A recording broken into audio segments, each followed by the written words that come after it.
আজকের শব্দটা হল হ্যারল্ড। চলুন খুব সহজে এই মজার শব্দটা শিখে ফেলি।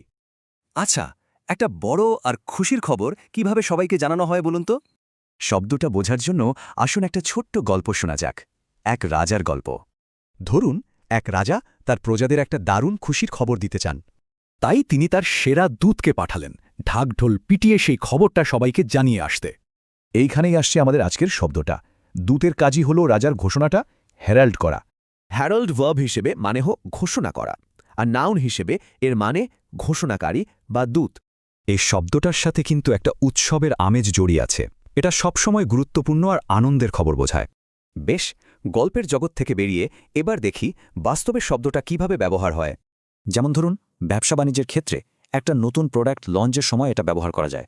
মানে কোম্পানিটা খুব বড় করে ঘোষণা করল যে তাদের নতুন প্রোডাক্ট সবকিছু বদলে দেবে। রাজনীতির জগতেও কিন্তু এই শব্দটার ব্যবহার আছে। চলুন দেখি। এই বাক্যে রাষ্ট্রপতি নতুন স্বাস্থ্যখাত সংস্কারকে একটা বিরাট সাফল্য হিসেবে ঘোষণা করেছেন। এমনকি সিনেমা বা সংস্কৃতির জগতেও হেরাল্ড শব্দটা ব্যবহার করা যায়। কিভাবে? মানে এই ফিল্ম ফেস্টিভ্যালটা স্বাধীন ফিল্ম মেকারদের এক নতুন যুগের সূচনা করেছে। তাহলে হেরাল্ড শব্দটা মনে রাখার সহজ উপায় কি? 3টা জিনিস খেয়াল রাখতে হবে। এবার ভাবুন তো, জীবনে এমন কোনো নতুন শুরুর ঘোষণা হ্যারাল্ড করতে ইচ্ছে করে?